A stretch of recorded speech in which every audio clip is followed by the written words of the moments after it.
Hey everybody, Brandon here. So what is the most dangerous weapon in MMA that I feel? And why am I going to explain that in my regular street clothes here, my winter coat because it's nice and cold here in Kirkland, and not in fight shorts and a t-shirt where I can be throwing punches or throwing some secret kick. That is because the most dangerous weapon has nothing to do really physically. Well, it does have to do with physically what we're doing, but it's how we're doing that. And just to start off with what it is our awareness, and how our awareness and struggle, those things are opposed to each other. The more that we're going to struggle in trying to do something, say in MMA, say we're in a fight or in sparring or in training, the more we struggle, the less awareness, our field of vision, our awareness starts to shrink. We're going to see less. We're going to see less openings. We're going to burn a lot more energy when we're struggling as well. On the flip side of that, the more we let go of struggle and we bring that effort, you could say, into our awareness, we're gonna see way more of what's available, of what's going on. We're gonna learn things, notice things that are going on in our training, in a fight, and again, see more of the openings. This way also takes way less energy. I feel like I've absolutely experienced this in my training, where I can feel like I'm in the same, amount of shape, I guess, in pretty good shape. And if I start to struggle, I'm starting to fight things or just resist and whatnot, it burns so much energy. I get tired much more quickly.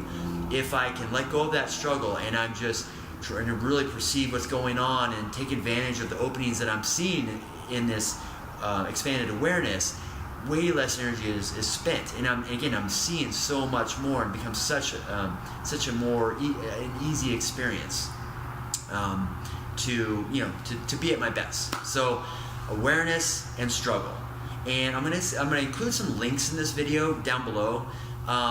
One of them is this guy named Adyashanti, and he's kind of a meditation leader, speaker, but he talks about this, I think, beautifully, about this struggle and awareness and how they oppose each other, and that the more we struggle, the less awareness we have, and the consequences of that, and then vice versa. If we work to just really be aware, we let go of that struggle, the benefit of that.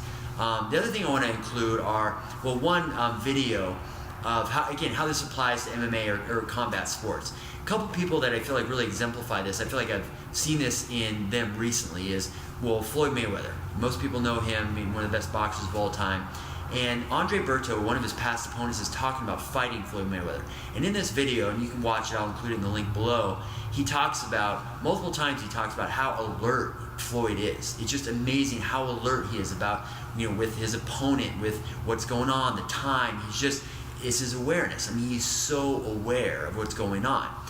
Conor McGregor is somebody else that has, the way he's spoken about things has really stood out to me, of how aware he is. There's one video, and I didn't really look for it to include in this, but where he's talking about when he fought Floyd, when he threw an uppercut, and he just barely glanced Floyd's chest when he threw the uppercut, which kind of changed the trajectory of the punch enough to where he didn't quite land on the tip of the chin the way he wanted to. But what stood out to me was just in that big of a moment, that big of a fight, fighting one of the greatest boxers of all time, he was so aware that one punch, he was able to notice, they just glanced off his chest, noticed all that.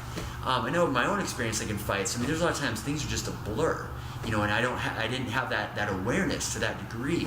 So to me, that really exemplifies that the greats, and I think this transcends martial arts, but in this case, MMA or combat sports, that they have that awareness. They found that ability to be super aware, and in that, to let go of the struggle, burning all that excess energy. And I feel like in a way it's like finding this easier way. I don't know if it's easier, but not so much of a struggle. So again, it's just my invite to look at that. Notice in your training, if you're sparring, MMA or boxing or whatever it is, your martial arts training, notice when you start to struggle. Usually there's tension involved. You're going to usually get tired. You're not going to be as aware. Just work to let go of that and work to become aware. You're usually going to relax. You're going to notice your body more, maybe your breath, your heartbeat. You're going to notice yourself more, and in that noticing, that awareness of yourself, you're going to start to become more aware of the situation, what's going on. So again, I would just invite you to, when you notice struggle, let go of that and bring awareness to it, and the answers in the awareness, the better answers in the awareness. So I'd love to hear how that works for you in your training. And again, one thing I was very inspired by is how martial arts can transcend and just benefit our life. So in life, when we notice we're struggling in life, we're to let go of that, bring awareness to ourselves, to the situation. The answer is there, not in the struggle. So I hope this helps. If you have any comments, I'd love to hear them down in the comments below. Again, my name is Brandon with Silverback MMA. Thanks for joining us this week.